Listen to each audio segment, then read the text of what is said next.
¿Cómo les va? Muy buenas noches, bienvenidos a 30 minutos. No vamos a perder demasiado tiempo en la presentación el día de hoy porque vamos a hablar con un personaje rico en un montón de cuestiones. Y quiero hablar con él de política, de literatura, de medios, de su paso en su momento también por la política. Actualmente es presidente del directorio de Onda 9, que tiene LT9, Láser, ahora la hermanita más chiquitita que es FM9, pero además está de lleno en la escritura y en la literatura. Presentó hace muy poquito tiempo un libro muy interesante, 24 cuentos cortos atravesados por una palabra, el misterio. Quizá no el misterio directamente relacionado al misticismo, sino el misterio de muchas cuestiones de la vida cotidiana y sobre todo para nuestra Santa Fe. Si bien es un libro que de alguna manera está centrado en Santa Fe, la ciudad está viva y rezonga, por lo menos para los santafesinos vamos a encontrar algunas cuestiones comunes, algunos lugares comunes, pero el misterio que atraviesa muchas veces a las cosas cotidianas, a las cuestiones cotidianas. Los santafesinos tenemos un montón de esos lugares. El río, por ejemplo, la isla, el puente colgante, monumentos históricos, lugares que ya son clásicos de crónicas de los diarios, como algunas casas abandonadas que de vez en cuando aparecen en algunos diarios y generan toda esta energía de misticismo. Bueno, parte de la musa inspiradora de su último libro. Hoy en 30 minutos el señor Ricardo Dupuy. Buenas noches, bienvenidos.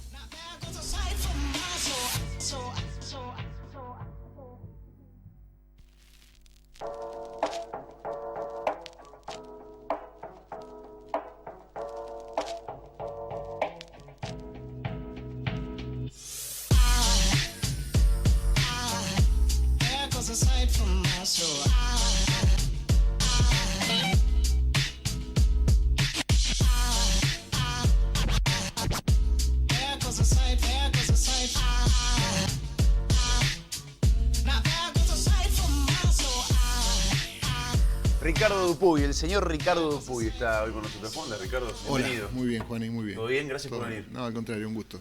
La ciudad está viva y rezonga. Este es el último, hace muy poquito que lo presentaste. El último hijo. Hace 2 semanas. El último de 9 hijos que ya tengo dando vuelta en literatura y en papel. Como Maradona. Casi como Maradona, pero lo mío es más sencillo y menos mantenimiento, digamos. Solamente lo escribo. ¿Qué es el misterio para vos?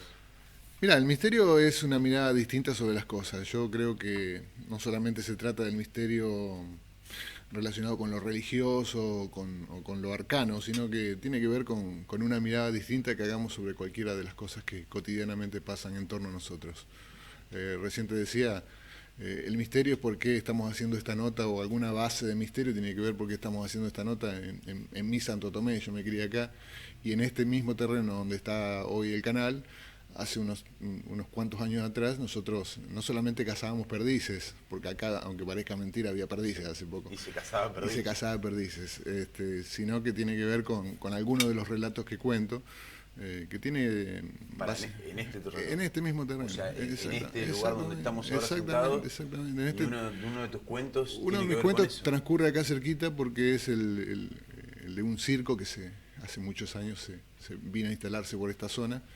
Y bueno, y no te quiero contar el fin del relato, pero tiene que ver con algo que los santotomecinos van a acordar, porque en realidad son cuentos basados en hechos reales. Digamos, tienen un giro literario y un giro hacia el misterio, pero no dejan de tener una mirada sobre la realidad. De hecho, la Casa Cingolani, que tuvo cierta repercusión, son hechos históricos que han pasado y que a lo mejor la mayoría de los santafesinos no recuerdan, no lo tienen muy presente o nunca se lo han contado. Pero la Casa Cingolani está en Barrio Candioti, se puede visitar. Hoy en día está trabajando un centro cultural ahí, e incluso un restaurante, y es una casa que la historia que se cuenta en el cuento es una historia real. Lo mismo con el puente colgante, lo mismo con el barrio francés, la Plaza España. La Plaza España. Son situaciones que el de la luciérnaga que me comentaste la vez pasada, son situaciones de la vida cotidiana, simplemente desde otra óptica. Básicamente eso se puede sintetizar en el misterio. ¿Te pasó todo lo que contás? Sí. ¿Todo? Casi todo. casi todo. Hay algunas cuestiones que son un poco inventadas y un poco noveladas, pero básicamente la base del relato me pasó. ¿Al monje lo encontraste ya? ¿Lo volviste a ver? Al monje es una historia vinculada con mis amigos particulares. Yo mezclo ahí un poco la historia de mi papá, que mi papá construía barcos acá cerca también, acá sobre la Laguna Vedetti. Tenía un taller náutico y estaba muy vinculado, mi familia siempre estuvo muy vinculado con el río, con la navegación, con los barcos. Mi viejo era navegante de velero de toda la vida, así que bueno, tiene mucho que ver con eso. Y las islas, como vos decías en la introducción, tienen un misterio muy particular, porque las islas son un espacio indefinido, un espacio misterioso, como el desierto, como los bosques, como la selva, como el océano. Nosotros tenemos las islas. Muchas veces la pasamos inadvertida porque paradójicamente hay gente que no conoce. De nuestro paisaje cotidiano. Es nuestro paisaje cotidiano, sin duda. Y desconocido por muchos. Paradójicamente muchos santafesinos no conocen la isla. ¿Sos un observador? ¿Observas mucho a la gente? Sí. ¿Te detenés en esos momentos en los cuales la vorágine diaria de un mediodía en pleno bulevar o pleno centro de Santa Fe, prestás atención a algunos detalles, a algunas cosas? Sí, bueno, esa es un poco la base. Yo creo que cualquier persona que quiera asomarse a algo artístico tiene que ser muy observador, si no está muerto. ¿Imaginás vidas? Imagino... Yo algo que siempre hacía de chico, por ejemplo, cuando viajaba en colectivo. Bueno, nosotros teníamos un juego con mis hijos y incluso en alguna época con mi hermano, de imaginar historias de cada persona, de las personas que pasan, suponer... Esto es algo bastante antiguo, porque mi abuelo me lo enseñaba a mí por determinadas características, incluso está en la literatura de alguno. Arthur Conan Doyle habla de las personas de acuerdo a la fisonomía y de acuerdo a las manos y de acuerdo a la forma de pararse, a la forma de mirar, a la forma de peinarse, a la forma de vestir. Sí, claro, se puede hacer y es una linda práctica. ¿Será algo común? Porque yo lo he escuchado en mucha gente, yo lo hacía en el colectivo. En el colectivo subía una persona y me imaginaba de dónde venía, qué hacía, si se había peleado con su mujer ese día o no, si tenía algún quilombo, algún problema, si el laburo estaba contento o no, dónde se bajará, qué hará después. Sí. ¿Tomará este colectivo todos los días a la misma hora? Y ese tipo de preguntas, ¿será algo común? Yo creo que la gente curiosa, hay más gente curiosa de lo que uno piensa. Y yo creo que mucha gente, de hecho, también es cierto, para hablar de la parte contraria, de la contrapartida, que muchas veces uno se siente observado y muchas veces uno entra en un lugar determinado y, che, me están mirando y vos no sabés bien quién te está mirando y quién está imaginando cosas.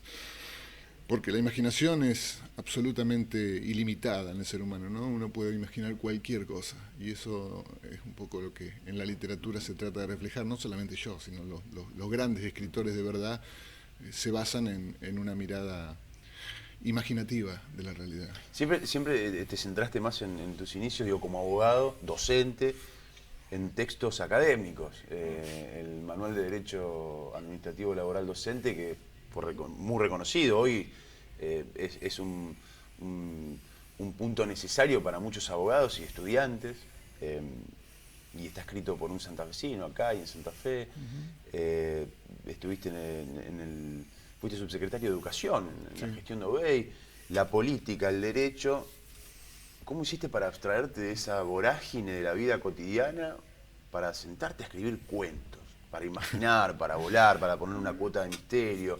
Imagino que escribís en la madrugada, como todo escritor, ¿no? Sí. Escribo en los momentos que dispongo, digamos.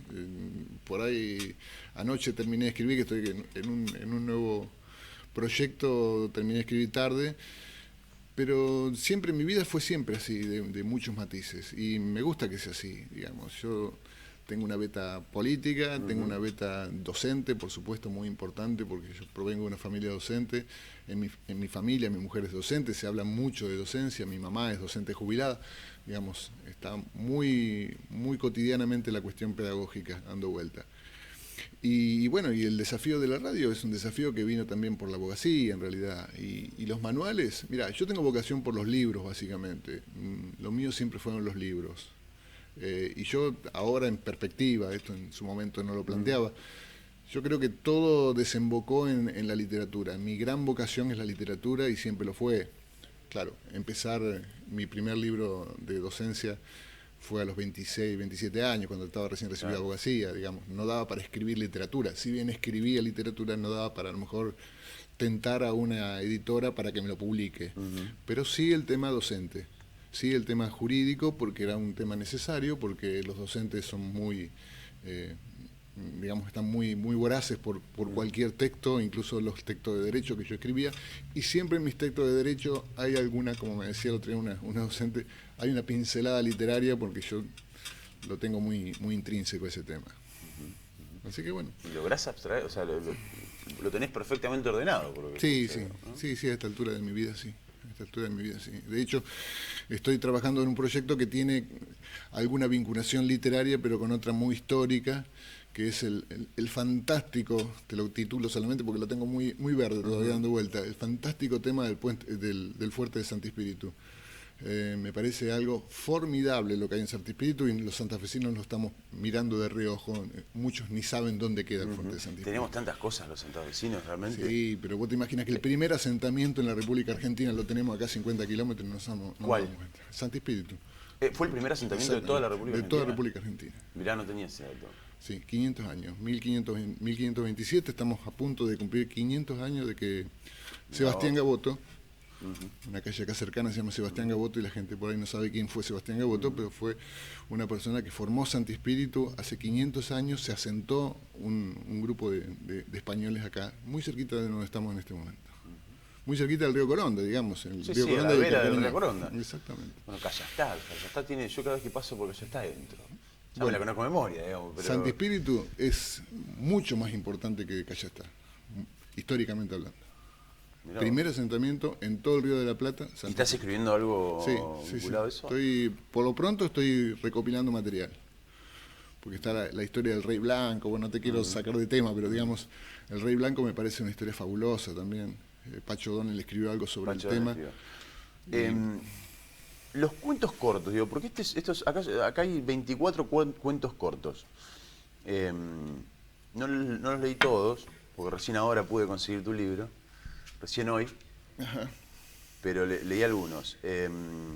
Está La Isla de Monje, acá adentro, que además ganó premios y lo publicaste en distintos medios. Esto de los cuentos cortos, ¿tiene que ver con estos tiempos? ¿Tiene que ver con el WhatsApp, con la lectura rápida, con lo efímero, con lo que pasa rápido? Claro, yo creo que la literatura para principiantes apunta a textos muy breves, no tan adjetivados. Yo trato de cuidarme, un viejo consejo que daba Borges y daba Sábato, de no adjetivar tanto, digamos, algo que sea bien concreto, que los chicos, que los jóvenes lo entiendan. Yo suelo comentar que mi banco de pruebas son mis hijos, yo tengo 2 hijos adolescentes, y bueno, si a ellos les gusta o si a ellos lo entienden, filtro. Va, exactamente. Y los cuentos cortos, ilustrados, que es otro valor agregado que tiene este libro en particular, que te digo sinceramente, para mí es el mejor, siempre el último es mejor, pero eso no pasa con los hijos, pero con los libros sí, siempre el último es el mejor, y me parece que consigue esa simbiosis entre la escritura, un dibujo de cada uno, una obra, no un dibujo cualquiera, sino una obra de artistas plásticos muy reconocidos, que se tomaron el trabajo no solamente de leerlo y de decir, bueno, vamos a dibujar para darle el gusto a este muchacho, sino interpretaron el mensaje subliminal de cada uno de los cuentos. Entonces, bueno, eso ha generado, a mi criterio, un muy buen laburo, porque entendible, literatura entendible, yo siempre hago hincapié en esto, porque, digamos, los lenguajes complejos y los lenguajes de difícil entendimiento hoy en día para la gente que se inicia en estos temas es un poco complejo, ¿no? Y es un poco pasado de moda, digamos. Usar sinónimos inentendibles en una época era un adorno interesante, hoy en día no tiene sentido. Claro. Por lo menos en lo que yo hago, en lo que yo pretendo. ¿Por qué decís que no tiene sentido? Porque entiendo que la literatura tiene que estar al alcance de todo y tiene que ser entendible por todo, y justamente por la competencia que hoy hay en otros medios de comunicación, estamos en la época de la imagen, no tiene sentido manejar con conceptos inentendibles, a mi criterio, ¿no? Habrá algunos escritores que me estarán escuchando y dirán, claro, este está loco, claro, pero yo creo que la simpleza de la literatura me parece que es un valor. ¿Te jode la trama literaria los tiempos que vivimos? ¿A qué me refiero? el WhatsApp, la geolocalización, el mensaje de audio. Digo, algunos creen que la trama literaria, digo, la clásica sobre todo, la literatura clásica, centrada en el desencuentro, en la incomunicación, hoy perdería sentido. Digo, hay que buscarle otra beta, jode, ¿crees que no tiene nada que ver? Yo creo que no, yo sinceramente apuesto a que no, porque en realidad, te digo, lo veo en mi casa continuamente con mis hijos y soy docente básicamente, y sé que los nuevos lenguajes han venido a sumar en todo caso. ¿Viste? Yo creo que el ser humano en algún momento se va a cansar de los mensajitos de WhatsApp y se va a poner, y eso ¿Vos decís? yo creo que sí, o aspiro a que sí, no sé, no estoy tan convencido, pero digamos, aspiro a que esto es una moda pasajera y de última lo que va a quedar va a ser el texto, va a ser las ideas, va a ser la posibilidad de sentarse o a leer o a ver cine, o a ver teatro, o digamos, o asomarse a alguna de las vertientes del arte que han sobrevivido a todo, Juaní, digamos, desde que el hombre empezó con el fuego y los relatos cortos hasta esta época, 14.000 años atrás, si se quiere, puede ser un poco antes, ha sobrevivido a todo. Así que, ¿por qué no sobrevivir a las nuevas tecnologías? Uno de los medios más asesinados, por lo menos de la historia moderna, es la radio. La radio la han asesinado Ha muerto varias veces. Reiteradas oportunidades Sí. y nunca, en realidad nunca murió. Sí, seguro. Y siempre está. Y el libro, algunos hoy lo ven de esa forma. Así, bueno, a ver, lo digital, esto del papel. Pasa en la música. Hoy el disco, lamentablemente, el disco en formato físico se corre a un lado y la música está cambiando, la industria musical va cambiando.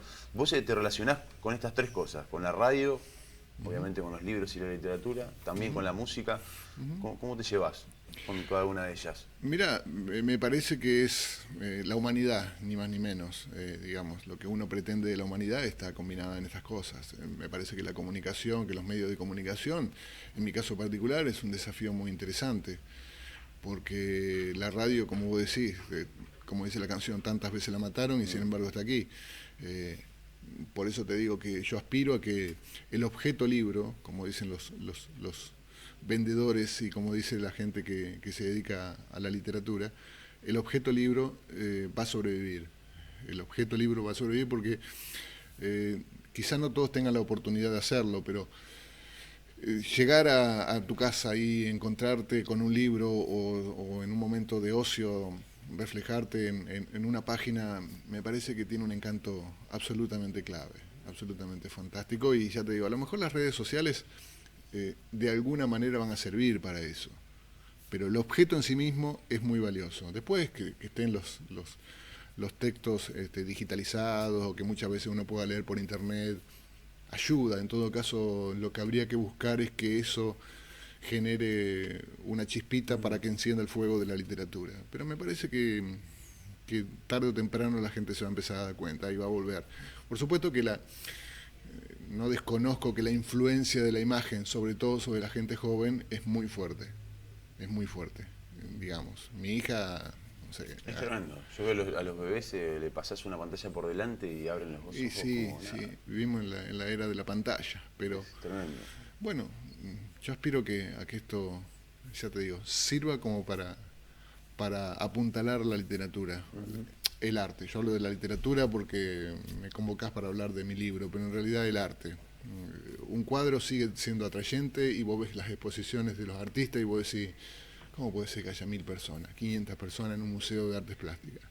Y una escultura y con las nuevas técnicas de escultóricas realmente convoca a un montón de gente. Y la película sigue convocando. Y el cine en un momento se fue y hoy en día vos vas a los lugares donde hay varias salas de cine y están atestados de gente. Es verdad, sí. La música, qué sé yo, un concierto sigue teniendo. Mira, la semana pasada estuve en Buenos Aires. No, estuve en el Teatro Colón, estuve con algunas cosas así turísticas más que otra cosa. Y estaba la Sinfónica de Buenos Aires y estaba lleno el Colón, lleno. No había entradas. Digamos, alguien puede pensar, bueno, es para un grupo elitista, pero yo veía gente común en todos lados. en exposiciones de arte, en la música, en la literatura, en algunas cosas que se leen. Yo veo gente común. Puede que no, puede que me esté equivocando y puede que esté haciendo un análisis equivocado, pero me parece que hay espacio para todo. Tengo una breve tanda de un par de minutos. Dale. A la vuelta quiero que hablemos de política. ¿Cómo ves? Como vos quieras. ¿Cómo ves esta situación del país, de la provincia? En un ratito lo charlamos con Ricardo Puy en 30 minutos. Dale.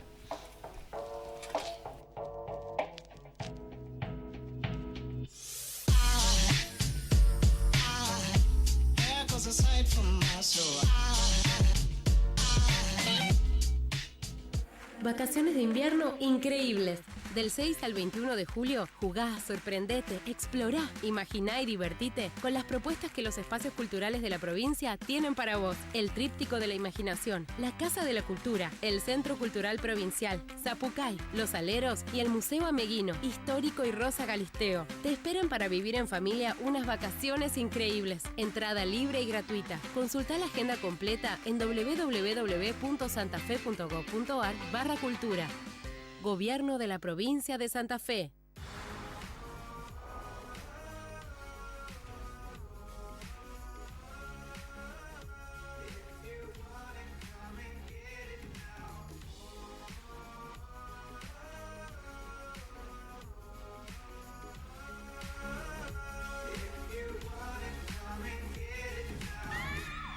It sounds like I'm shouting from a balcony in Munich. Like a vida.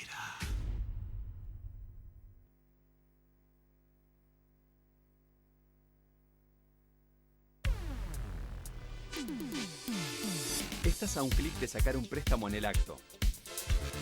Es decir, estás a un clic de remodelar tu casa. Y estás a un clic de irte unos días a descansar. Y de cambiar tu auto por uno mejor. Con los préstamos del Banco Santa Fe, estás a un clic de lo que querés. Pedí hasta 500.000 pesos desde la app o 1 millón de pesos en sucursales. Banco Santa Fe.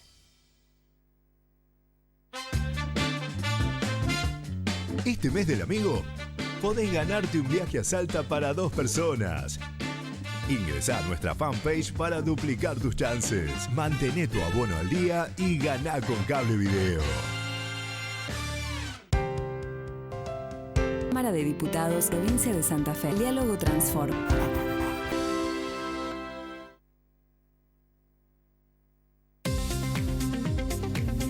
Canalveo.com, el nuevo portal de noticias de nuestro canal. Nuestras noticias, estés donde estés. Entérate de la actualidad como solo Veo puede contártela. Tu provincia, tu ciudad, tu barrio y todo lo que realmente te interesa. Visítanos en canalveo.com y conectate con nuestras noticias.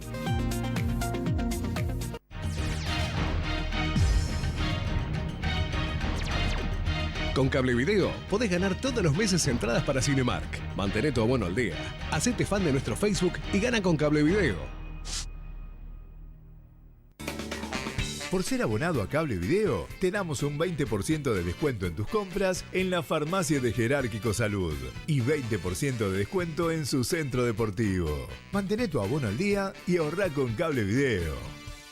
Mi corazón con el Kini late más. Elegí 6 numeritos y a ganar, siempre a ganar.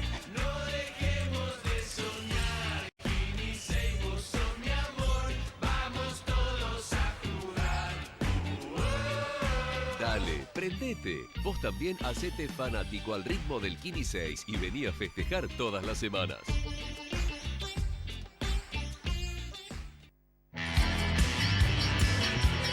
No te pierdas nada. Mirá fútbol desde cualquier dispositivo. Contratá hoy el combo Fútbol Móvil y te regalamos los primeros 2 meses. Llámanos al 0800-555-0909. No estamos queriendo sacar ventajas, estamos queriendo pintar un par de cosas, sino haciendo algo de base, de verdad, de raíz. Mauricio Macri, Miguel Ángel Pichetto, precandidatos a presidente y vicepresidente de la Nación. Lista 135A, Juntos por el Cambio. Él va a volver a sacar al país adelante. Y lo banca él, que va a llevar al Congreso todo lo bueno que logramos en Santa Fe. Y junto a ella van a seguir defendiendo los intereses de todos los santafesinos. Junto a Roberto Labaña, Enrique Esteves y Carolina Piedrabuena, precandidatos a diputados nacionales por Santa Fe. Lista 502. Adelante. Consenso Federal.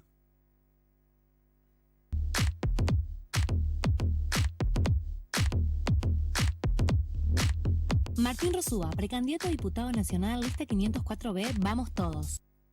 ¿Por qué cada día pagamos más si funcionan cada vez peor? ¿Sabías que tienen ganancias millonarias por día? Así no podemos vivir. Hay que anular los tarifazos y nacionalizar el sistema energético bajo gestión de los trabajadores. Los servicios públicos no pueden ser un negocio, son un derecho. Octavio Cribaro, Luciano Cáceres, diputados. Frente de Izquierda Unidad. Lista 503. La prioridad va a ser que haya trabajo, mejores salarios y comida en la mesa. Yo no hago promesas irresponsables. Alberto Fernández, Cristina Fernández de Kirchner, precandidatos a presidente y vicepresidenta de la Nación, Frente de Todos, lista 136, celeste y blanca. Yo vine acá para dedicarme a la gente. Yo tengo como prioridad ayudar a hacer un puente entre la Argentina de hoy y la que podemos ser. Federico Angelini, Ximena García, precandidatos a diputados nacionales por Santa Fe. Juntos por el Cambio. Lista 504A. Espacio cedido por la Dirección Nacional Electoral.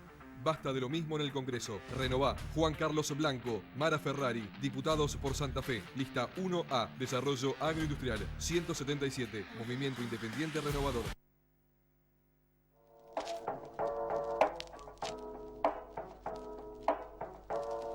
Seguimos charlando con Ricardo Dupuy. Política. ¿Cómo te llevas con la política? Me interesa, por supuesto. Me interesa como todo abogado. Escúchame, básicamente soy abogado y soy docente. Somos todos sujetos políticos. Exactamente, sí, claro. ¿Y qué análisis haces de lo que está pasando, de la grieta, de los términos que... Mira, con respecto a lo que está sucediendo hoy en día, realmente yo creo que a todo argentino bien nacido y que tenga un poquito de ganas de reflexionar sobre la realidad o de vocación para reflexionar sobre la realidad, le debe preocupar. Hay muchos hermanos nuestros que están pasándola muy mal, realmente muy mal. Esa filosofía de decir vamos a estar mal para después estar bien, si uno la analiza desde el sentido común, vos decís, escúchame, los políticos nos están pidiendo estar mal para después pasar a estar bien. ¿Cómo se entiende eso? ¿Cómo se puede entender? ¿Cómo le podés explicar a una criatura que está en sus años de crecimiento, de formación, que va a tener que pasar un periodo de 5, 6, 10 años para después empezar a vivir bien? Eso es algo antinatural. Después, bueno, evidentemente la grieta, nosotros tenemos un problema los argentinos y muchas veces los argentinos somos tan egocéntricos que creemos que los problemas nuestros son solamente nuestros. Claro. Las cosas buenas, las cosas malas son solamente que pasan en este territorio. En realidad es un problema más complejo y más mundial. Pero el tema de las divisiones entre los argentinos es histórico. No pudimos salir de eso y básicamente son los mismos bandos. Eso es lo que uno cuando repasa la historia vos decís, pucha, no hay mucha diferencia entre federales y unitarios y lo que nos está pasando hoy, en cuanto a la filosofía política hablando, ¿no? No hay mucha diferencia entre peronistas y antiperonistas de lo que está pasando hoy. Son historias que se vienen repitiendo y que en algún momento va a haber que zanjar y que aspiramos a que haya algún político que pueda hablar de otra forma, sin exasperar, sin discutir, sin cortar lazos aún con la gente con la que uno no se sentaría a tomar un café, como dicen ellos, ¿no? Pero ahora, ¿crees que depende exclusivamente de los políticos en principio? Yo creo que los políticos tendrían que dar un ejemplo fundamental en este sentido. Yo creo que los políticos tienen todas las miradas y todas las atenciones como para decir, bueno, demos el ejemplo de esto, demos el ejemplo de humanidad, que tampoco no es nada original. Hay países que lo han hecho y hay países que los enemigos se han sentado y hay países que salieron de situaciones muchísimo más complejas de las que estamos nosotros hoy y salieron porque la naturaleza humana hace que uno quiera estar mejor y uno quiera prosperar y progresar y a nadie le gusta vivir en un clima de labios o de dientes apretados y todo el día con esa situación que si vos estás en una situación compleja en cuanto a tus ingresos, estás pensando en cómo hacer para comer. Pero si vos sos de clase media, estás pensando en la seguridad. Y si vos sos de clase alta, incluso la gente de clase alta, supongo, imaginación esto, ¿no? También está con cierto temor que esto explote o que se desbanque de una vez por todas o que realmente las cuestiones, la sangre llega al río, como dicen, ¿no? Entonces me parece que en algún momento va a haber que que buscar aunar criterio. Y aunque parezca difícil, la reconciliación es posible. Yo sostengo absolutamente que la reconciliación es posible. Y también, justamente por eso y por esa forma de pensar que tengo, desde siempre, me parece que esos mensajes tan duros y tan conflictivos, sin tener en cuenta más que una elección, porque en realidad, de última, es para ganar una elección, de un lado y de otro, no estoy hablando de partidos políticos ni de posturas, ¿no? En realidad son a corto plazo, porque después te va a tener que sentar a negociar con esa misma gente. Entonces, uno puede pensar dos cosas, o que es toda una puesta en escena, o que realmente son irresponsables, porque te estás peleando a muerte con una persona con la que después va a tener que negociar el futuro del país o las decisiones del país. Quizás haya que encontrar más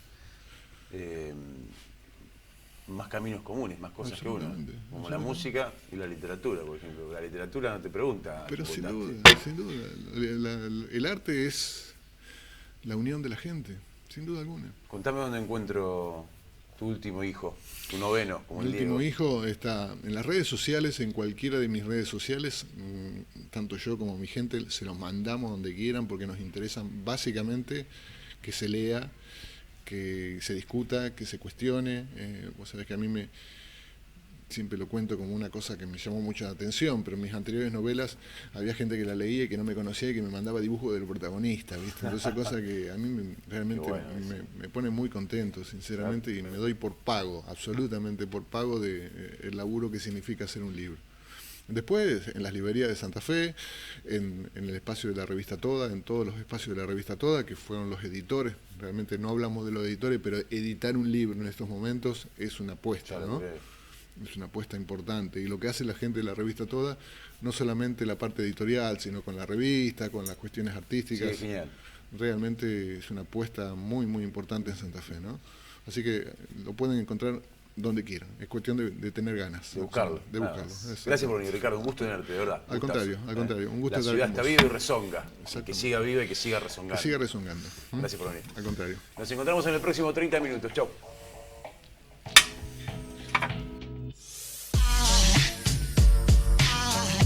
There goes a sight from my soul.